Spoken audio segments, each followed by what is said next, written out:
Hello, this is Allie with the Perception Trainers, author of The Perception Diet, and today we have the latest episode of Real Talk for Lightworkers, where we actually are going to carry on with what we said last week. So just in case you're wondering, the Real Talk for Lightworkers series, you don't have to watch them in order. Most of them, it's not chronological in any way. It's just, I'm just numbering them in order of when I made them, but most of them you can just watch whatever one you're watching. They don't need to be watched in order. But this one, from last week to this week, this is in order. And so essentially in the last Real Talk for Lightworkers episodes, we were talking about the two different types of people that you can help, right? And essentially what we said in that video was that we really can only help or serve or offer anything to the people who are ready and willing to help themselves. That's really all that we can do. We can't actually do anything for anyone that they are not willing to do for themselves. We can provide information, we can provide tools, and we can hold space for someone else to take their journey. But if the other person isn't ready and willing to take their journey, that pretty much ends what we can do for someone else. Because we need to understand that when someone's coming to someone for coaching, if they're looking for spiritual guidance, if they're struggling in their life in any way, it always boils down to the same stuff. There's something we're not seeing about how reality works or how we work, and therefore we are in a state of suffering. We need to learn, we need more information, so that we can change our perception and therefore change how we react and respond to the reality and to ourselves, and that's what makes us feel better. That's why we go for coaching. That's why we go for spiritual guidance. That's why we are looking for someone to help us, is because we're suffering in some area of our life. Or if we're not necessarily suffering, we're looking for guidance to up-level in some area of our lives. Like maybe we're doing okay, or we're doing fine, but we have goals that we want to reach and we're not quite sure how to reach those goals. We're not really quite sure how to get to that next level. And so we go to someone, right? There's a growth barrier or there's suffering. And that's why we're going to somebody. And so what we need to understand is that the only way to break through suffering and the only way to break through a growth barrier is, again, to take in more information, to understand something you didn't understand before, and then to behave differently. That's how change happens. So again, as light workers, as people that work with people, we can absolutely provide sessions where we go deep into the subconscious to help people understand maybe past things from past lives that are still carrying on patterns of behavior, we can show people things.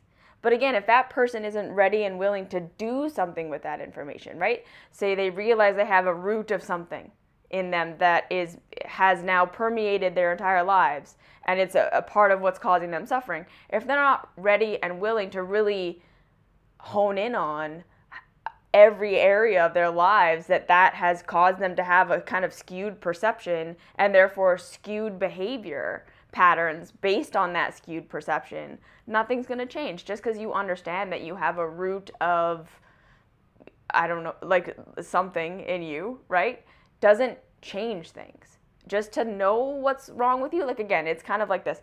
Just because you have a diagnosis of diabetes doesn't change the fact that you have diabetes. Once you get that diagnosis is great in that it can give you some direction on how to start changing your life and what information to start gathering that's actually going to be beneficial to you and what stuff you don't really need to worry about right now and what kind of changes you need to start making in order to start to feel better, right? It eliminates factors of things that you don't need to worry about. But again, just the diagnosis, you have diabetes, that's not healing. Yeah? You're not going to feel better just knowing you have diabetes. What you're now going to say, okay, so then I'm going to have to educate myself on what diabetes is. I have to educate myself on nutrition. I have to educate myself on how to make these lifestyle changes that are going to lead to me feeling better, me not having diabetes anymore. You see? So when we look at it like that, when we understand that it doesn't matter if it's spiritual thing you're dealing with, it doesn't matter if it's a mental, emotional thing you're dealing with, it doesn't matter if it's a physical thing that you're dealing with, you're going to have to make changes to your life. and changes to your perception first that lead to changes in your life if you want to feel better. There's never going to be a situation where you realize something in a session and then it's over. That's it. You don't have to do anything about it, right? Because it's always going to be that the suffering in our lives is still based on our perceptions of our reality and then how we're reacting and responding to reality based on those perceptions. So something is going to have to change no matter what. So if the person that's coming to you is, again, right, like wanting there to be a revelation that changes things, or a tool that they don't actually have to use that changes things, or just hoping that it's going to be like a mental game or just like a different way of thinking or whatever, and that's going to solve all their problems, you're probably not going to be able to like give them that much, because again, it's if people aren't going to be ready and willing to do actual change in their actual 3D life, nothing's going to change that much. You can have some shifts, right? Like a shift in perception is still going to feel better, but if it doesn't change how you're reacting and responding to the world, it's not going to be that big of a change, right? So there's that. So when we understand that that's what change is, and we understand that that's what helping someone is it's literally just saying, okay, we've identified together you have diabetes. I have information on health and diet and a way that you can start to shift your eating and your nutrition and your way of thinking about your food and your body so that you can start to feel better. That's what a coach can do, right? But again, just someone coming and talking to me about diabetes and me giving them all this nutrition information and how they can think about food differently and their body differently, they still have to go and act on that, right? If they don't actually take action on the advice I've given them, it doesn't mean anything, right? Just me giving you a diagnosis that you have diabetes doesn't change anything. Just me telling you how to change your diet doesn't change anything. Nothing happens until the person applies it. So that's what we got to understand. We can only help those who are really ready to do things, because it's in the application that anything works. And so now, on the tails of that, what we need to understand as coaches is that the second most important thing to understand when we're looking at can I or can I not assist this person is, do I have personal experience with creating a concrete change in my own life with these tools that I'm giving this person or not? Okay, so this is like the second biggest area that I see in the coaching, spirituality, everywhere world, where people are preaching tools and preaching truths that they think that they know and preaching information that they think that they know that they clearly have not applied in their own life, and so don't actually know if it works, right? And this is part of what does a little bit bother me about the spirituality world in general, is that so many teachings are just things that people heard that sounded good or sounded right, and then they just share it more and more and more. But they've never actually applied the teaching to their life to say, okay, I got like measurable results from that spiritual teaching. I got measurable change in my life from that spiritual teaching. So for instance, like I want to just tell you, the tools that I give in the Emotional Mastery series, the tools that I give in the Transformation series, everything that I offer you guys is coming from my roster of I used to be like this and now I am like this, and I know how I got there. I know what the process was, and these were the tools that I used to get me there. My life is different now. So I used it. I tried it. I tried it a million times. I tried it with other people. It's measurable. It's consistent. This thing works every time if you work it. I understand the process of how it works, and that's why I'm teaching it to you. So for instance, like the emotional mastery stuff and the awareness things that I teach and all this stuff, I want to just give you like a personal example from my own life of why I teach this and feel that I have authority to teach what I teach, okay? So you all know that I used to have an eating disorder. I used to be anorexic, which means, so like understanding that that was my coping mechanism for when I didn't feel like I had the power to say, hey, I don't want to do this, or this isn't the life that I want to be living, or I don't like how you're treating me, or I don't want to be doing this. Any of these things, right? These are my personality aspects that other people don't like, and I got to get rid of them. Anorexia, so all the behaviors that go with that, right? The obsessing about my body, the obsessing about food, the obsessing about my weight, the constant nitpicking, the overthinking everything, the compartmentalizing of my life, the needing everything to be a complete strict schedule, the crazy emotional outbursts that would happen every once in a while. That was all how I was handling my life, right? Anorexia was my coping mechanism for I don't know how to be myself in this world. I don't know how to stand up for myself. I don't know how to own my place here. I'm just going to slowly give up and check out. That's what it was. So meaning, like, as I started to recover, right? Like, first thing I did was, of course, change my eating, gain a bunch of weight, and face all of that, right? And for the next couple of years, I didn't have new tools and new strategies and new coping mechanisms for my life. Now all I had was all that pain and everything that I had gone to anorexia for in the first place, right? Without my coping mechanism. So I had to use discipline, really a lot of discipline, to keep eating and to not obsess about my body. And I didn't, right? Like I did. I was still completely obsessed with my body and completely obsessed with food. I just wasn't skinny anymore. And so when I started to actually use these mindfulness techniques, like everything that I write about in the Perception Diet, those were the tools that I actually used, right? I worked those tools every single day for years to get to a place where now, when I'm triggered by life, okay, so I'm not sitting here saying I no longer get triggered. I'm not saying I'm like perfect and nothing ever bothers me. What I'm saying is, now when I get triggered by life, meaning something happens that I'm uncomfortable with, I'm not using discipline to not diet.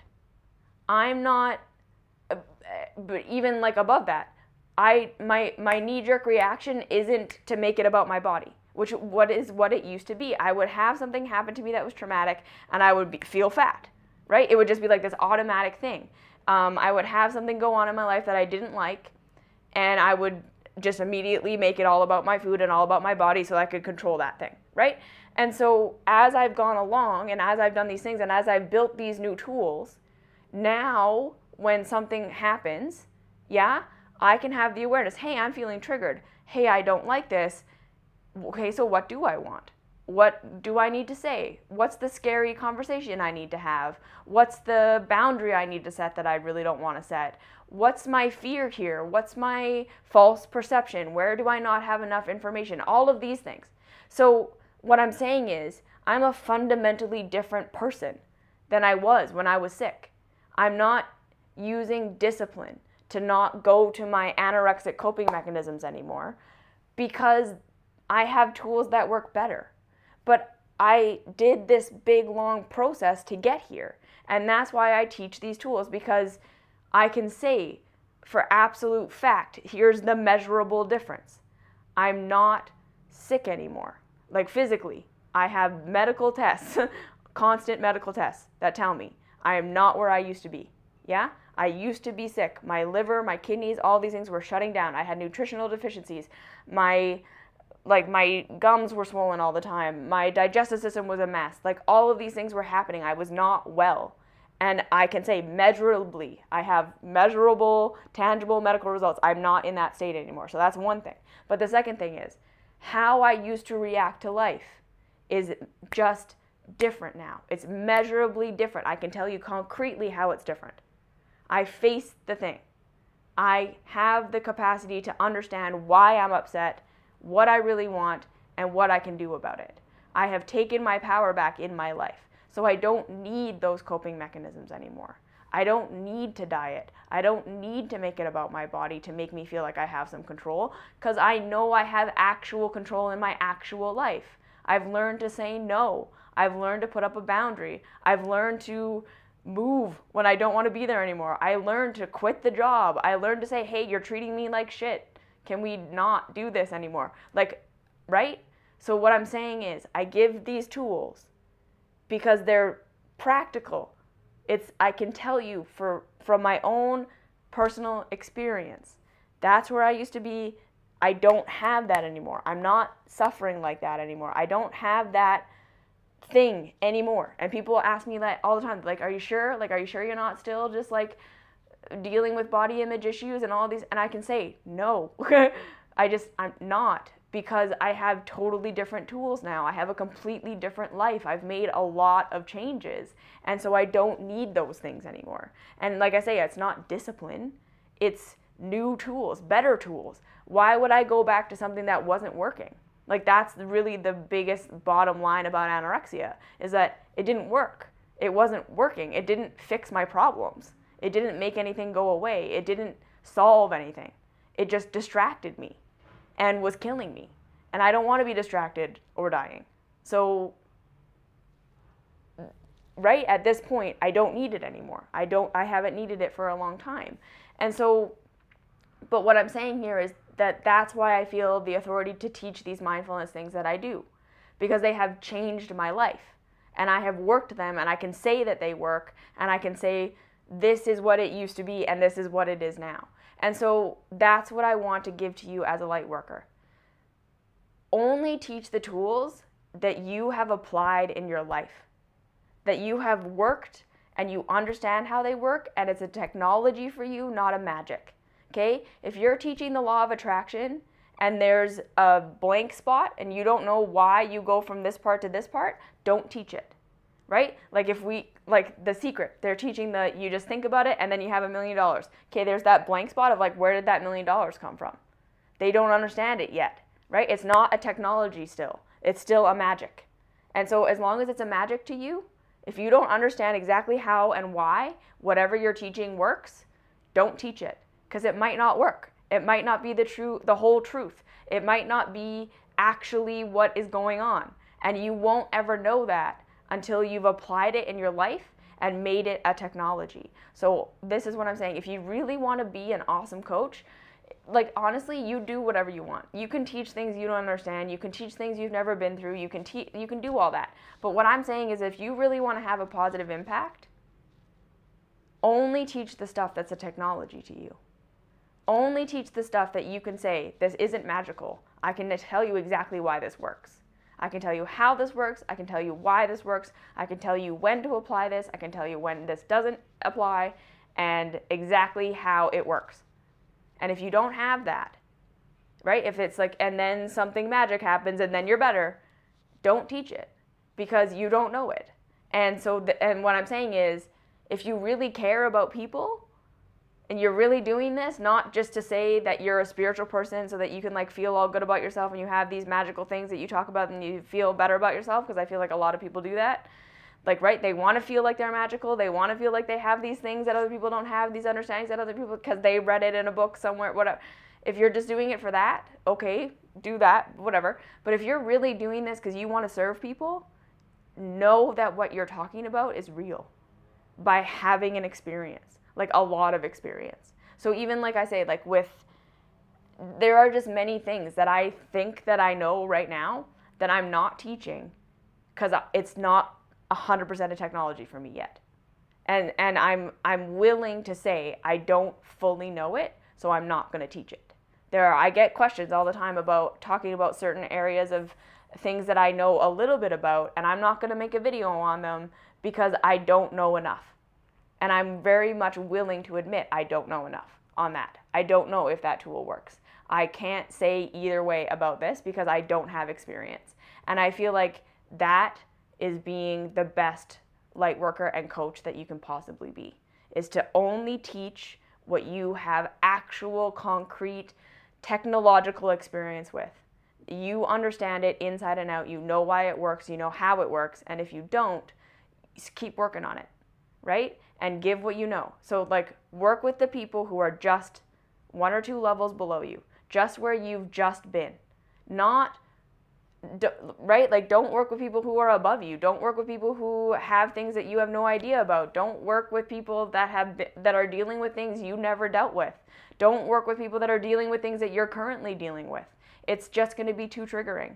You don't have the technology yet, and that's okay, right? Develop it in yourself first. Be willing to say, I'm still dealing with that. I haven't figured it out. I'm not going to coach you, right? Okay, so if you have any questions, comments, concerns, please leave those down below. Like, share, subscribe, do all that fun stuff. Let's just be responsible. Because in especially a lot of this stuff, there's no regulating body. So you can do whatever you want. So we have to be responsible for ourselves. Okay?